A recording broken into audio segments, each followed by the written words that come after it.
Hello everyone, today I'm working on this Walters or Lifelike GP38-2 and it's really neat. It even says Walters on the bottom, so that's kind of cool. So it's missing couplers, it's missing handrails in the front. Quite a few handrails are missing, but I think it's worth fixing, so we will be working on that today. Oh, also missing the horn. Still worth fixing, so we'll be working on that today. I used the box method to get them out, but I noticed the ladders are messed up on this side, so I can't use that on this side. I've got to use my trusty screwdriver to try and get in there and open this up. Can't say it was super easy, but I did manage to get it off. And I noticed they have a circuit board very similar to the Atlas circuit board. So I'm wondering, what are the odds that I could use a DCC circuit board from an Atlas? So we'll be finding that out today. Alright, so let's test this out. Let's just have a baseline. So that's got, looks like it's got a lot of chips on it, this circuit board, but it is DC. And of course I've got to clean everything out. But these split frame Lifelikes, they're really good runners. Maybe sometimes they're a little noisy, but this one seems to be quiet. So perfect. I am gonna clean and lubricate this though. I'm gonna be careful of the order that these fit in. So we're gonna take this apart. I want to know if by any chance the Atlas boards will fit in there. I would be really curious to know that. If they did, that would be great. Because this, it wasn't really cheap, but I really wanted it, so I got it. You know what I mean? So that should allow me to remove the trucks. I just put my screwdriver in the frame and spread it out a little bit. So that just came right out. So I am keeping the order at which they come out. And then I can go ahead and really spread this out. It's super easy. Just get this light shield out. That's probably holding the whole thing together. And that really looks like a Atlas chassis. But there are no provisions to isolate the motor. So that's going to be an issue. So if I want to convert this to DCC, I have to put some type of wires on it. It's running from the frame directly, which is good. It's just not DCC friendly. So I have to make a decision here whether I want to do the extra work or not. A little bit of metal that collected at the bottom there. So any junk you have on your tracks, the magnet's gonna attract that. Doesn't keep it from running though, so I guess no problem is no problem. So here's my Atlas DCC board for comparison. The contact plates are the completely different spot. So I'm not saying it can't be done, but for sure it won't be easy. And to be honest, I don't really feel like doing all the work for that. I think I'll just be happy running it with DC. And I have to rewire everything for the motor. So I think this way is the front. So yeah, I think it's just a little bit too hard, considering I do have a bunch of Atlas engines that I can run with DCC. So it was worth a try, but it's just a little bit too hard to do. So for me, it's not worth it. So I'll be happy running this DC. So I can continue cleaning this, although everything looks to be in good shape. The drive system, everything looks ship shape, so I'm going to be spending most of my time on the power trucks.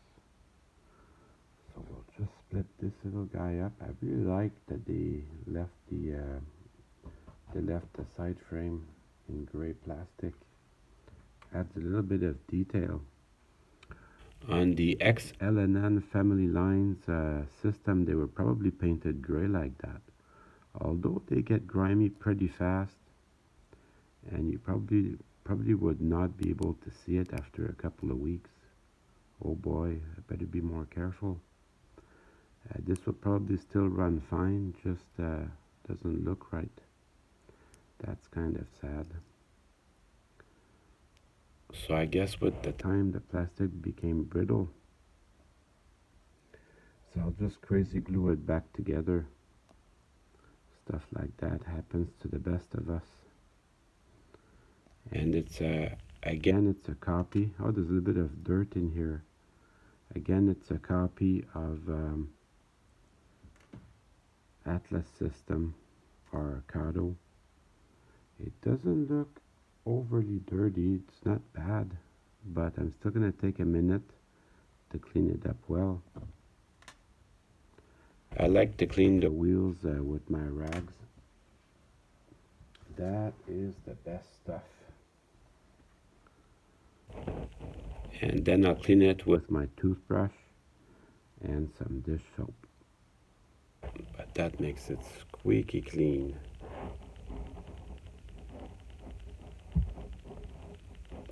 And also, while you have it in your hand, you can check the gauge.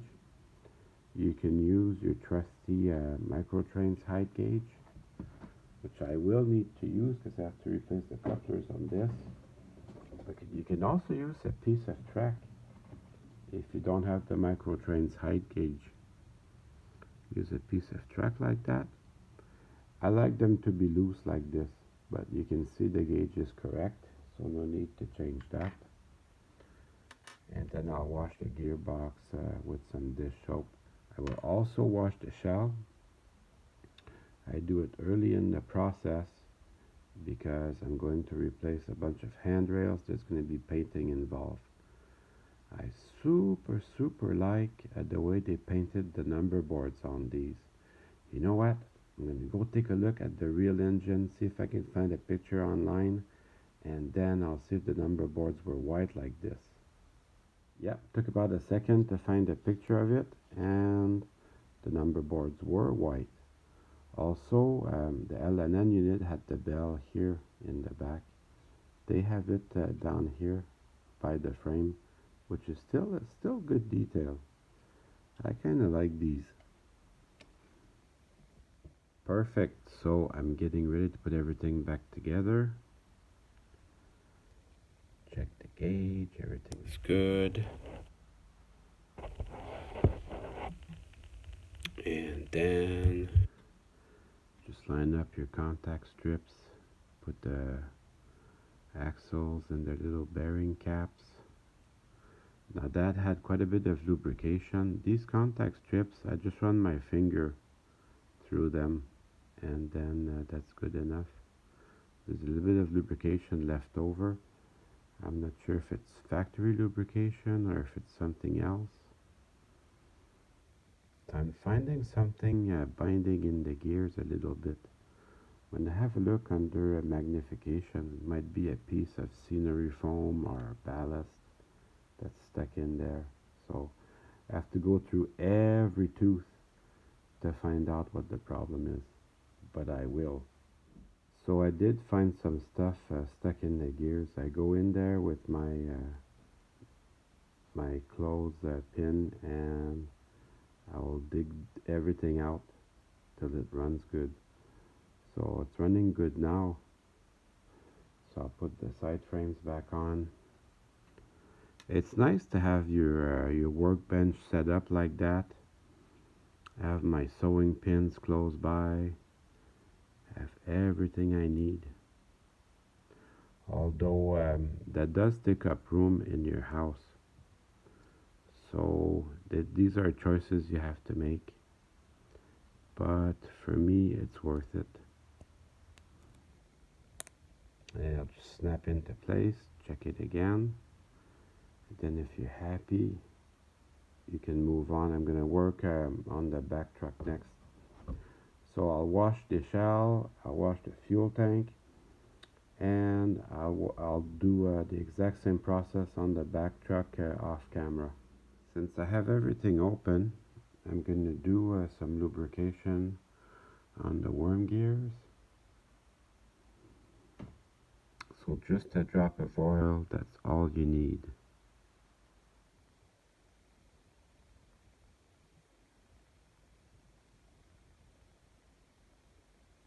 And this locomotive uses the little donuts here. That is your engine cradle.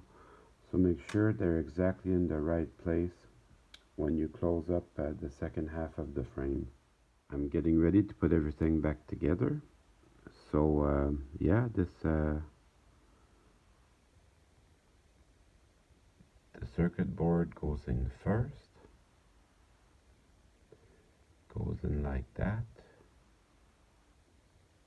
Actually, funny enough, I think it can go in last even. Well, that's really neat. And then bring the second half of the frame. It's got its insulators still on the second half, so I can just bring those in. And that should line it up really well. Yeah, but I think the little circuit board can go in and out after. Look at that, but not compatible with the Atlas. I'm just gonna start my screws, and then I can come in with the two trucks. Just start them.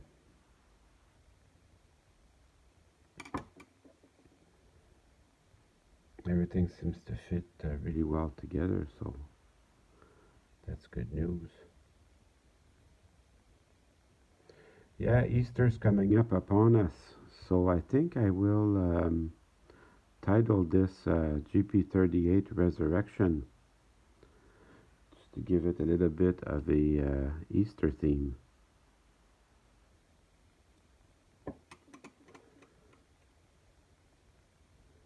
And then that's the back. Take a minute to make sure that all your contact strips are lined up properly. That looks really good. Then we'll do the front one. So I've got the same order that they were in. That should go in. Always use gravity as your friend. Now I can see this pin is not quite aligned properly. So I want to make sure to get that perfect. And then I'll come in and I will tighten up my screws.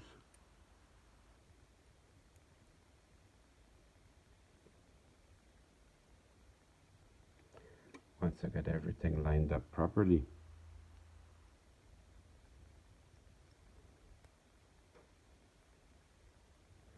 I still got a lot of work to do on the shell, but I want to start by getting the frame running. Has to run perfectly before I move on to something else. So obviously this side wasn't too tight.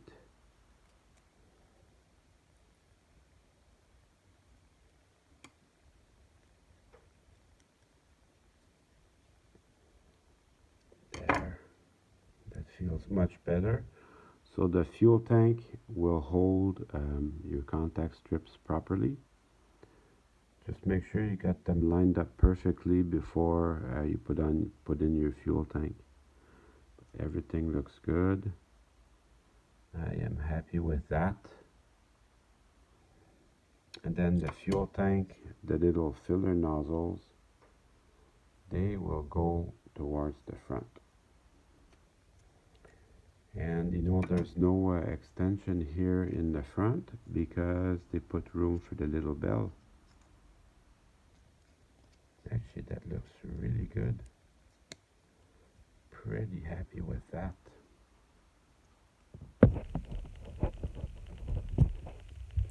Here we go. Yes, there's room for the little bell here. So let's go try that on the track just to make sure.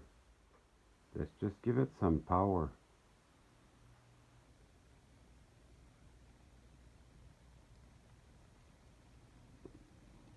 Runs nice and quiet.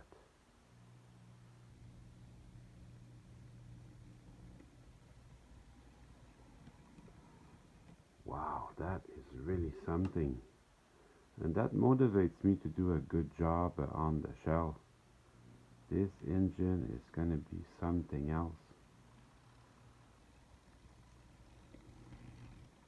I like it. There's still a lot of work to be done. I usually repair handrails. I'll pull the filaments off of this type of tie wrap.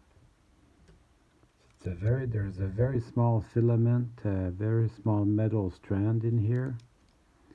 So I'll just cut some of the insulation off and I'll pull it off. And that's a very malleable and small filament. So I usually like to use these to repair handrails. Plus, it's free. So it's good to have a good picture of the engine or a really nice, a really good GP38 to compare. But what I do, I will usually start with just straighten everything out. That takes a little while, but I'll just straighten it out.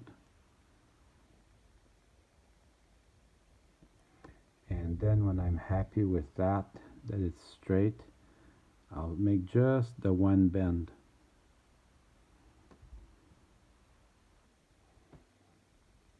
And then I will stick it in the hole.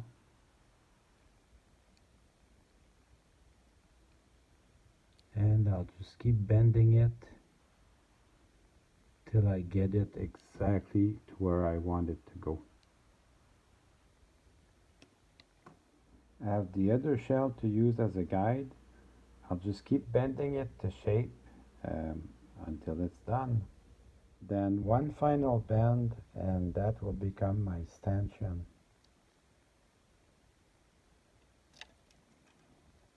So this one I make the stanchion just a little bit longer.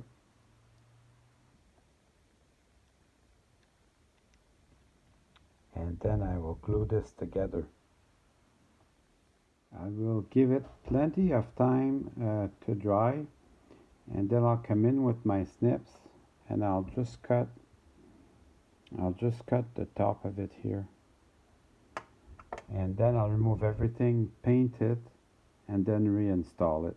Same thing from the front, you just keep bending it till it makes the contour of your handrail. So I'm going to keep bending it till I'm happy with the result. Already it looks much better, and then one bend, that will become your stanchion. I'll just glue that together with some crazy glue.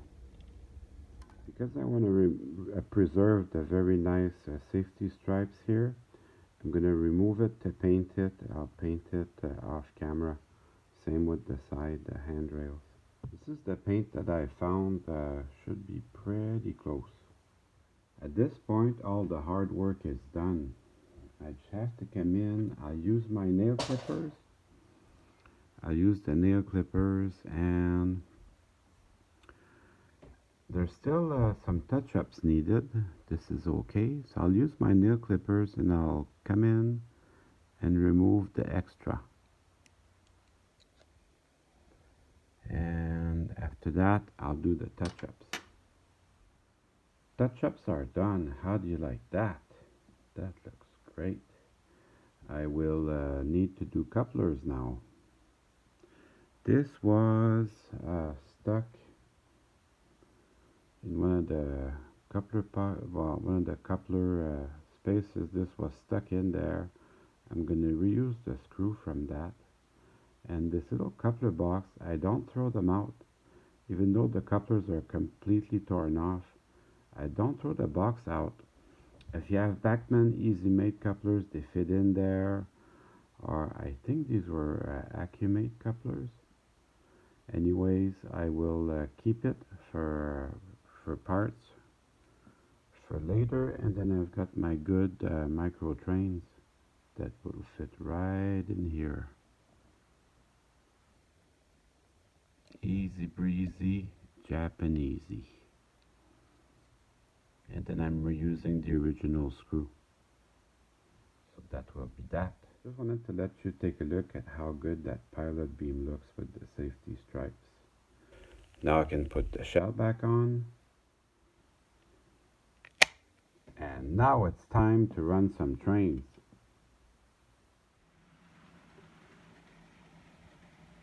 Well, I hope you enjoyed the video. I certainly had fun making it for you.